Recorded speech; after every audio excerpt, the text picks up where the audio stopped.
What's going on, you guys? Jay here and welcome back to the channel. So we're going to be diving into a Terra Classic update, and we're also going to be taking a look at the metric side of things, how the community pool's doing, and what's going to be really coming up in this month ahead, being the 1st of September. And this seems like a very important month for crypto. But just before we go any further, do me a favor, smash that like button, subscribe if you haven't already, drop a comment on the way out and hit the notifications bell to stay informed. So we have got Trump's sentencing coming up this month, which is supposed to be happening on September 18th. So this is something that the crypto market itself is probably going to be affected by, with politics being so heavily interwoven into crypto now, and a lot of people simply being reliant on the outcomes of these scenarios. This situation really boils down to having a crypto-friendly president in the White House that's going to help usher in regulation instead of enforcing Operation Choke Point 2.0. And if we do see a president like Donald Trump get into the White House and that positive crypto stance come into play, we could see a substantial influx of sideliners moving everything that they have into crypto. His legal team is pushing for delays and attempting to get it moved to a federal court. So this will bring in a level of uncertainty as to whether he will be sentenced on the 18th of this month or not. Taking a look now quick here over at X, we can actually see that it has been banned in Brazil after a disinformation row. As to if this is going to have an effect on crypto, no one could really give you a solid answer, but we do know that previously things like this have had an effect. I would think this would really push people more towards that idea and concept of crypto. I think this will be an evolving situation we're going to need to keep an eye on this month and see if any more of these bans roll in from other countries. So more directed in our sector this month is going to be that bankruptcy case finally being heard on September 19th. And this is really that shut close part of this whole process, and TFL have really put everything into motion. We're starting to see burns, we've seen Shuttle reopened, and that whole wheel of motion is turning and nobody can stop it now. It can only play out. So we'll be keeping an eye on that this month. So going over to the supply, we have seen Binance burn just under that 1.2 billion mark, and looking at things on a week perspective, this is putting us at that 2.4 billion range. If we round down, if we round up,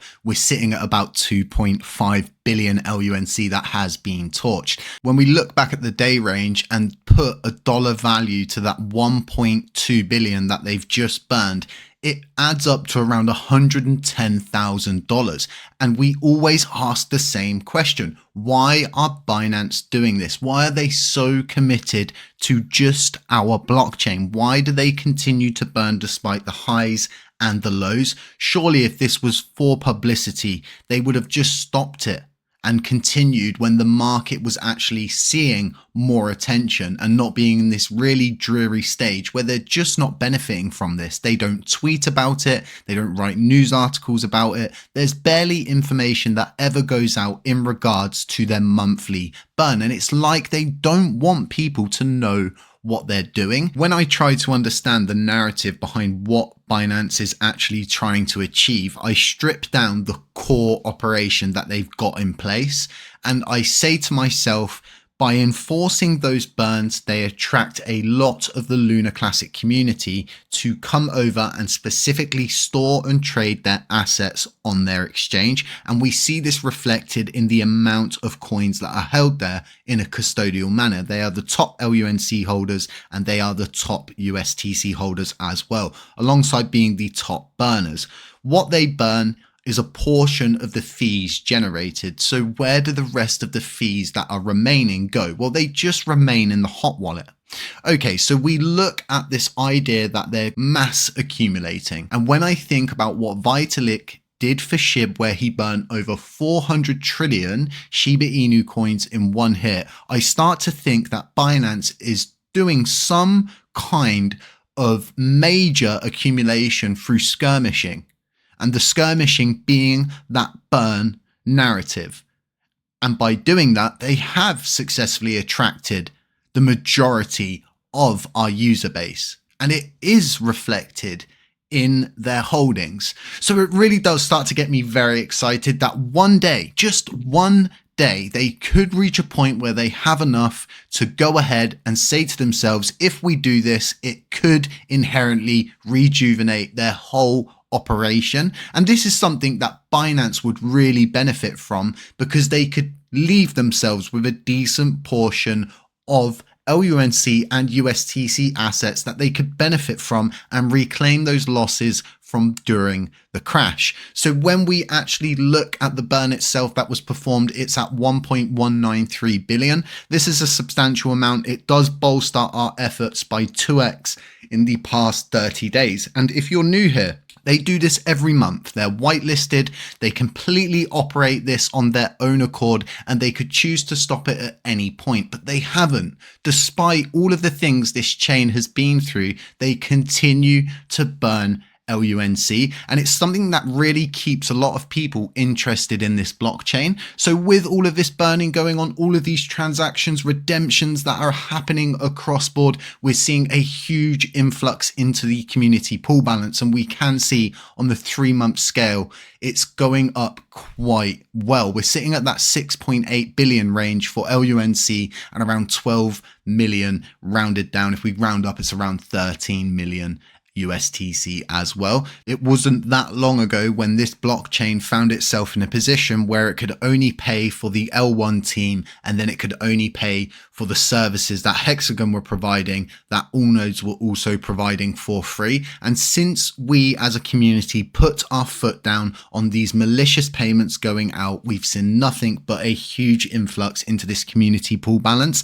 And this is our bank account. This enables us to actually go into this bull run with funds. We can hire development teams. We can hire marketing teams. You could go out and you could pay for mass coverage from all of the big YouTubers. This is all stuff that's now within the reach of this blockchain because we simply said no to the BS. And I think this week's going to be one of those weeks where a lot of people start to dig their heels in and simply say no to more of the BS that's currently floating about on chain. So let's go over and let's take a look at the top burner list, and we can see they're sitting at 64 billion LUNC burned. And although we get those people that love to do mathematics based on one burn that they've seen, and they drum up this whole narrative on how many years it's going to take based on that burn happening at that exact same amount every single month. The biggest difference with our blockchain is it's going through a phase that we thought would never happen. And that's TFL going through and systematically burning all of their Terra Classic assets. And the only ones that are not in their grasp are the LFG assets. And it only holds a significant amount of USTC. None of us know when that big burn is going to be performed. None of us know what burns could be on the horizon. None of us know what information has been redacted from the wallet list provided by TFL and the courts during the court case. So we are in a world of unknown, and the only things we do know is Binance is committed to burning. TFL is committed to burning all of their Terra Classic assets as stated by the CEO in a Twitter space, and we'll leave a link to that at the end of this video if you haven't seen it. So we are in a stage of seeing just a huge amount of burns. So when I look at Binance and we see that, yes, they are the top LUNC holders, as we've stated, this is on a custodial side of things. And yes, they have gone up a dramatic amount, almost gaining around 350 billion in the past 30 days alone. So we're seeing a dramatic amount of accumulation going on, but something that we do not pay attention to is USTC burns. And Binance, once again, is the top custodial holder for USTC, sitting at around 2.47 billion USTC in total. So we can see, right, looking back at that narrative that I was speaking about, that I've really given a lot of thought to, that they're attracting as many users as possible when it comes to LUNC and USTC. This gives them the ability to charge fees. We see them burn a very small percentage of those fees each and every month. But what we don't see is USTC burning, considering the amount they're attracting to their chain. There's never been a scenario where we've really asked them or asked any CEXs to go in and start burning USTC. If we could get through a substantial amount of the USTC supply, it would be far more beneficial for us as a blockchain to be able to do at least something with it. What I have been doing is putting out a lot of tweets in reference to Binance actually going in and possibly burning USTC in the same way that they do LUNC. I would assume that they would need to alter that whitelist, and we would probably need to do a few things on chain. It could be a scenario that plays out in the future if we're outspoken enough about it, and maybe, even just maybe, it would be a good idea to get a Commonwealth discussion up and then also go for a consensus proposal where we just gauge sentiment on the idea, and then hopefully Binance themselves would see that, or someone would put it forward to them in some way. It would get under their nose and they would think to themselves about actually going in and burning USTC. And I think the future for USTC is bright if this blockchain can act accordingly. I'm going to be providing a video tomorrow for everybody going over the LFG side of things and providing all of my research and data clustered down into a longer format video for everybody to understand how imperative it is for us to address these funds and not just forget about them. So do keep an eye out for that. It will be dropping for you all tomorrow. Realistically, when we look at this whole situation that is playing out with all of the burning that's going on, all we need to do as a blockchain and community is support these burns, report on these burns, show everybody else what Binance is doing and that they're not doing it for any specific reason. They're not doing it because they benefit from it. They're not doing this for any other blockchain aside their quarterly BNB burns. This happens each and every month without fail on the 1st. It's a substantial thing that's going on in crypto and people are just ignoring it.